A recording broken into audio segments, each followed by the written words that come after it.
In this video, we'll create an OKR to improve compensation and benefits competitiveness. In the HR department, you'll have to cover many aspects of employee life in your company. An important component of an employee's experience with a company is the compensation and benefits package. Ensuring that your company offers a competitive package for your employees can help employee retention, satisfaction, and the quality of incoming job candidates.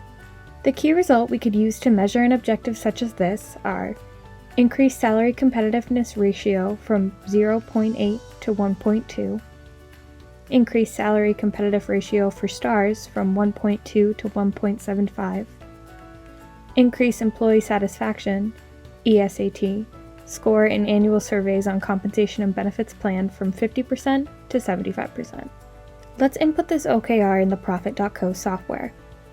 After entering your objective, you'll create a new key result using the form. Input the first key result title, increase salary competitiveness ratio from 0.8 to 1.2, and select the target date for completing this key result. Because this is a metric-based key result with a starting value and a value we want to achieve, we'll select Increase KPI from the Key Result Type drop-down menu. Search for an existing KPI by browsing with the magnifying glass or searching the title. Adjust this KPI to your specifications, your starting value, and target value.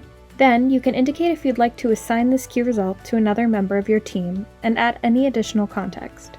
Finally, select the desired frequency for check-ins on this key result and press Create. Now you have a clear and specific key result that will necessarily impact your objective of improving compensation and benefits competitiveness. Here are the other key results that will assist with this goal.